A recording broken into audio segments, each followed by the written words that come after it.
अस्सलाम वालेकुम दोस्तों, उम्मीद करदा कि तुसीं सब खैरियत दे नाल होवोगे। दोस्तों इनू स्नैक प्लांट कहा जाता।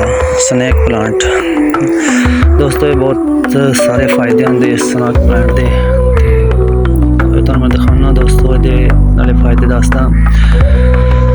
दोस्तों जिस तरह तुहानूं पता कि हर दरखत जिहड़ा ना ऑक्सीजन छड्डदा, ऑक्सीजन दिंदा जिहड़ी इंसान खांदे, ठीक है, जिहदे नाल सांस लेना आसान होंदा ते माहौल नूं साफ रखते हैं। दोस्तों ये दूसरे पौधों की निस्बत स्नैक प्लांट ये ज़्यादा ऑक्सीजन छोड़दा ते ज़्यादा माहौल नूं साफ रखता। दूसरे पौधे दोस्तों दूसरे पौधे जिहड़े आ सिर्फ दिन के टाइम ऑक्सीजन छोड़ते हैं। दोस्तों वाहद एक स्नैक प्लांट पौधा जिहड़ा तुहानूं नज़र आ रहा, ये पौधा रात नूं भी ऑक्सीजन छड्डदा, ठीक है। फिर दोस्तों इन तुसीं किसी भी जगह ते लगा सकते हो, अपने घर दे विच किसी गमले वगैरह दे विच ते किसी भी जगह ते रख सकते हो। तुसीं अपने किचन च रख सकते हो, अपने बेडरूम च रख सकते हो, ताकि बेडरूम च रखोगे तो रात को सांस लेने की आसानी होएगी, माहौल को साफ रखेगा।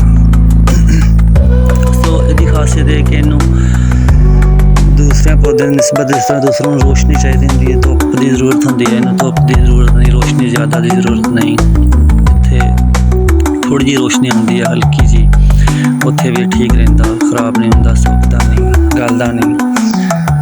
दूसरा दोस्तों इस पौधे नूं स्नैक प्लांट को ना पानी जिहड़ा ना दूसरे निस्बत बहुत कम पाना पैंदा। इन्हूं तुसीं पानी देना महीने दे विच एक दफ़ा या दो दफ़ा सिर्फ।